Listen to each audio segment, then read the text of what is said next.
quiero dar la bienvenida a Piero Barandiarán. Él es diseñador de proyectos regenerativos. Él vive aquí en la Ciudad de México y desde espacios como Huerto Roma Verde y la Cuadra AC impulsa iniciativas de comunidad, huertos urbanos, manejo de residuos y economías circulares. No saben qué trabajo le costó llegar, pero ya está aquí con nosotros. Piero, bienvenido a What I Can Do México 2025 GNP. El escenario es tuyo. Muchas Cierto, gracias. también. Mil gracias, Chad.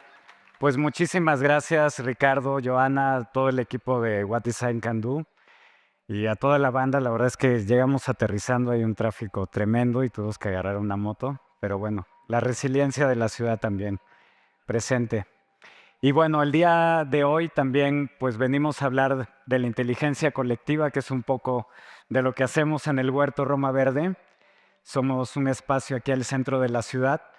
Y para hablar de la inteligencia colectiva, primero me gustaría hablar de la inteligencia de la tierra, que ha sido nuestra inspiración, nuestra base en el huerto, y que para entender cómo nos inspira y cómo funciona, tenemos que comenzar a entender fórmulas muy sencillas que ya entendían nuestros ancestros. Ellos siempre en su diseño de todo lo que hacían ponían 4 elementos básicos para poder diseñar sus ecosistemas, su cosmovisión de vida, y siempre estaba presente en la cosmovisión andina también el cuerpo energético y el cuerpo físico. El cuerpo físico compuesto por el cuerpo de agua y el cuerpo de la tierra. 2/3 partes agua y 1/3 parte de tierra. Y el cuerpo energético representado por el fuego, por el sol, que es nuestra temperatura, representado también con el aire 1/3 parte. Para esto aplicaban en todo el diseño para que todos los elementos que diseñaran guardar este equilibrio. Hoy en día se ha perdido parte de este equilibrio y hemos comenzado, no solo hace 100 años y al día de hoy que hemos elevado 1.5 grados la temperatura, sino hace 150,000 años comenzó a haber una desestabilización de esta temperatura y comenzamos a no retener lo suficiente de energía y a sacarlo fuera del planeta.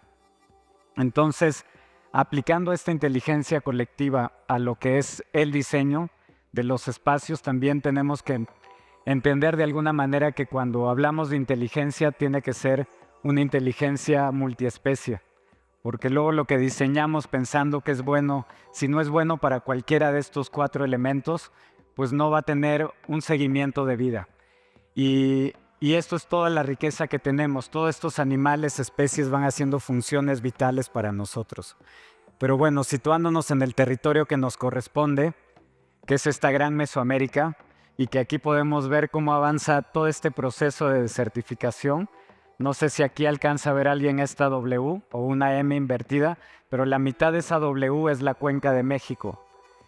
Y cuando hablamos de crisis climática, con esta elevación de la temperatura, que ha desequilibrado nuestro cuerpo energético por desequilibrar ese cuerpo físico, podemos entender también cómo se ve aquí. Aquí está esta W que les comentaba. En esta parte es la que nos estamos también ocupando. Toda esta es la cuenca de México, que va desde el Ajusco hasta el Chichinautzin. Y afortunadamente hay muchas complicaciones en esta gran ciudad, pero también hay muchas soluciones que están sucediendo. Y eso es principalmente de lo que venimos a hablar, de cómo un proyecto local también puede tener una incidencia a nivel ciudad. Este es el territorio que habitamos, esta es una foto de los 50s. Este es el multifamiliar Juárez, que me gustaría contarles que antes de ser este familiar construido por Mario Pani, fue el Estadio Nacional. Cuando la Ciudad de México tenía un estadio nacional, era en esta área. Antes de ser el Estadio Nacional, fue un panteón en el siglo XVIII y antes un pantano. Desgraciadamente, en el terremoto de 1985 se cayeron y se dañaron 10 edificios y solo quedaron los más bajos, estos de 3 niveles y los que se ven arriba de 6 niveles. Cambiaron el uso de suelo a área abierta con capacidad de equipamiento social y ambiental, que es lo que hacemos. En este proceso murieron más de 80 personas. Estamos justamente este mes conmemorando a los caídos del 85 y eso generó que el espacio quedara 27 años abandonado.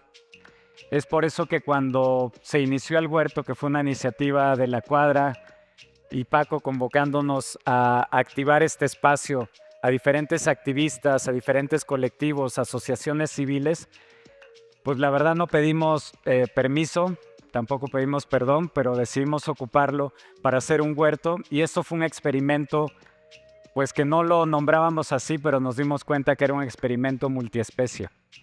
Este experimento multiespecie nos hizo reconocer animales, grupos de animales que ya habían estado ahí antes que nosotros, gatos, aves, insectos, incluso hay cacomixtles, había una familia de tlacuaches, y eso nos hizo poner en el mismo nivel de importancia a estas especies que a la especie humana.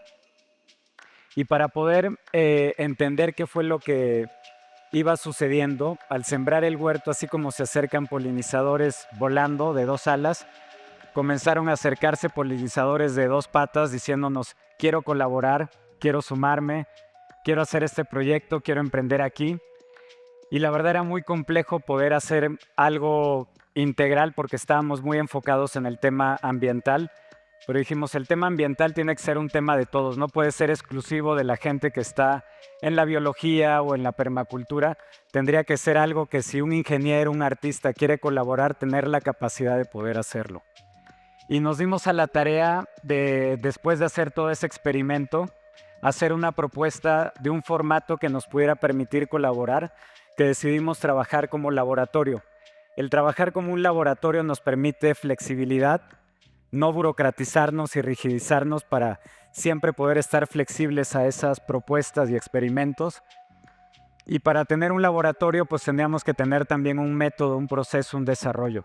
A eso le llamamos el jicuri regenerativo o el paradigma biosistémico, que básicamente lo que hicimos fue estudiar la cosmovisión de los pueblos originarios, la biología, la sociología, los sistemas vivos, y comenzamos a entender que habían fenómenos, leyes a las que nunca nos íbamos a poder escapar. Como es la entropía, es un concepto que viene de la física, es la segunda ley de la termodinámica. ¿Y esto qué tiene que ver con el desarrollo comunitario? Pues que también hay un proceso entrópico. Así como esta ciudad es caótica, nuestro cuerpo, así como se desarrolla, hay un momento, ¿no?, como a nuestra edad por ahí, que comienza a tener una entropía, comienza a perder energía. Lo mismo pasa con las ciudades, lo mismo pasa con las comunidades. Afortunadamente también se entendió que hay entropía alta y hay entropía baja. Comenzamos a trabajar en bajar esa entropía, y eso lo que comienza a generar es pasar a un proceso de resiliencia. Esa capacidad de resiliencia es la que nos permite también adaptarnos, y así es como se mide la inteligencia de la Tierra, en la capacidad de adaptarse y continuar los equilibrios de la vida. La autopoiesis tiene que ver con la capacidad de una célula de producir su propia energía. Esto, trasladándolo al desarrollo comunitario, es que las personas que integran este proyecto tienen que comenzar a tener necesidades básicas cubiertas: alimentación, vivienda, salud. Empezamos con voluntarios, no le podíamos pagar realmente a nadie. Hoy en día ya genera empleos y genera un montón de colaboración. Y a lo que aspiramos es a la sintropía, que es un proceso que lo hacen de manera natural las selvas y bosques tropicales. En vez de tender a la pérdida de energía y al caos, comienza a tender a la abundancia y a la armonía. Es complejo llegar, pero no es imposible. Y todo lo que ven aquí en medio, que tiene que ver con conceptos básicos realmente de derechos humanos, como el derecho a organizarnos, a integrarnos a nuestro ecosistema, a la salud, a la vivienda, lo contrastamos contra el concepto de pobreza, y nos dimos cuenta que no es un problema económico ni siquiera de recursos, es un problema cultural. Hoy en día, desgraciadamente, como ciudadanos, no tenemos la capacidad de producir nuestros alimentos, producir y cuidar de nuestra propia salud, ni de construir nuestras viviendas. Todo eso en el huerto entra dentro de un programa educativo y de voluntariado. ¿Y cómo potencializarlo? Pues a través de tecnologías adecuadas y apropiadas, de la economía biosocial o biocomunitaria, que no tiene fines de lucro. Entonces, ¿qué pasa con esa economía que se genera? Los resultados van al impacto social y ambiental. Y para poder replantearnos también de alguna manera cualquiera de estos ejes, hablamos de una cultura regenerativa. ¿Por qué hablamos de la cultura regenerativa? Porque si Ya no hablamos ni siquiera de sostenibilidad o sustentabilidad, hablamos de regeneración. Si no trabajamos en la regeneración, no hay manera que habitemos esta ciudad en un futuro, ni que las generaciones que vienen atrás lo hagan. Y eso lo que nos ayuda es equilibrar también los poderes. ¿Quiénes toman la decisión o la mayor parte de las decisiones hoy en día? El poder económico, ya ni siquiera es el poder político. Esto hace que ganemos poder social. Es una necesidad el podernos organizar y el poder incidir en la realidad que queremos vivir. Y bueno, ¿cómo se aplicó esto al cuerpo físico y energético del espacio? Pues con un montón de proyectos que después de 12 años casi está lista la nave para poder volar por sí sola. Ha necesitado mucho apoyo. Realmente todo este proceso que tiene todos estos ejes, apenas estamos alcanzando de terminar ese cuerpo físico. ¿Cómo ha sido ese proceso? Pues con un montón de voluntariado, de activismo, que no solo ha trabajado al interior del espacio con bioconstrucción, materiales naturales, sino también proyectos de sobreciclaje, suprarreciclaje, y que hoy en día no solo da servicios al interior del espacio, sino que estamos comenzando a dar servicios hacia afuera, mantenimiento y podas de muérdago, manejo integral de residuos. Todas eso que eran ideas pasaron a ser proyectos y luego pasaron a ser programas, porque ya era muy cansado estar haciendo 20 proyectos al mismo tiempo, entonces estamos trabajando en programas que permitan la constancia y la participación ciudadana en resolver los problemas que tenemos. ¿Cuál es un problema grande? La contaminación. Es por eso que hoy vamos a sacar este programa del Pacto con la Tierra, que se basa en la separación de residuos. Hoy por hoy el huerto tiene el centro de acopio más integral del país, más de 30 tipos de residuos, más la fracción de orgánicos. Este residuo es el único que tiene la capacidad para regenerar y es la que genera la mitad del problema. El 50% de lo que generamos de residuos son residuos orgánicos. ¿Y cuál es un no reciclable? Cualquiera de estos residuos contaminado con orgánicos. Por eso es la importancia de poder atender esto y que pues no es un problema, es una oportunidad y es un recurso. Pero bueno, con esto lo que queremos compartir es que no solo está enfocado a resolver una problemática local, sino que si sucediera proyectos de este tipo por todas las ciudades, por todas las bioregiones, podríamos estar regenerando de manera adecuada también los proyectos y las ciudades. Esto es la línea de volcanes que está al oriente de la ciudad, en Iztapalapa, el Tetlalmanche y toda la cadena de la Sierra de Santa Catarina, donde se vive una de las mayores desigualdades dentro de la ciudad. La población más grande dentro del país vive aquí y no tiene hoy en día acceso al agua, hay inundaciones al mismo tiempo que no tienen agua y comienza a haber una problemática donde vean la mancha urbana cómo va creciendo. Esto es parte del bosque de agua. Afortunadamente pudimos ayudar a impulsar a que se declarara esto, el bosque de agua, un acuerdo interestatal.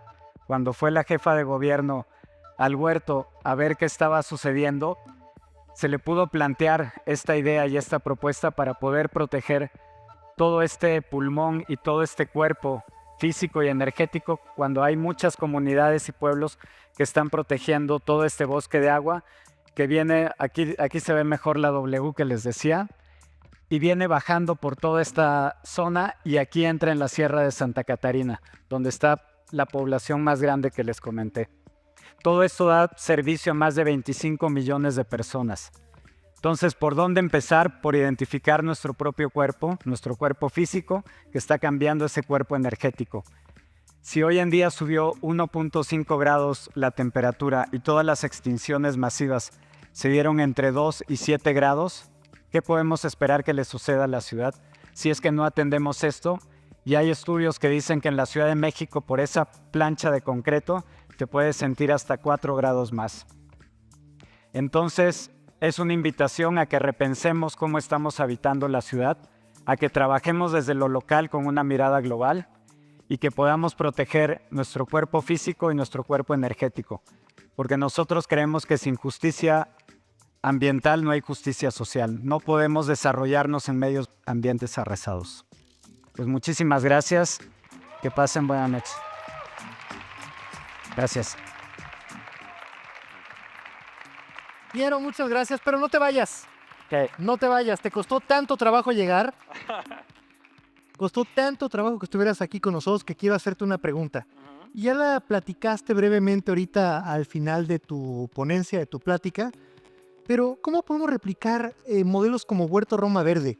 ¿Cómo podemos hacer más de esto? Que creo que pues, es muy importante y lo necesitamos.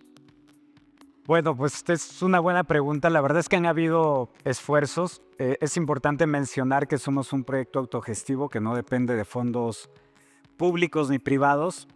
Y la reflexión es si esto lo ha podido hacer la sociedad civil organizada, que más allá de nosotros, porque un montón de gente ha sumado su voluntad, su esfuerzo, su tiempo, sus recursos. Y si hubiera realmente voluntad política, que creemos que en estos momentos comienza a retomarse esa voluntad intersectorial, es que se puede lograr.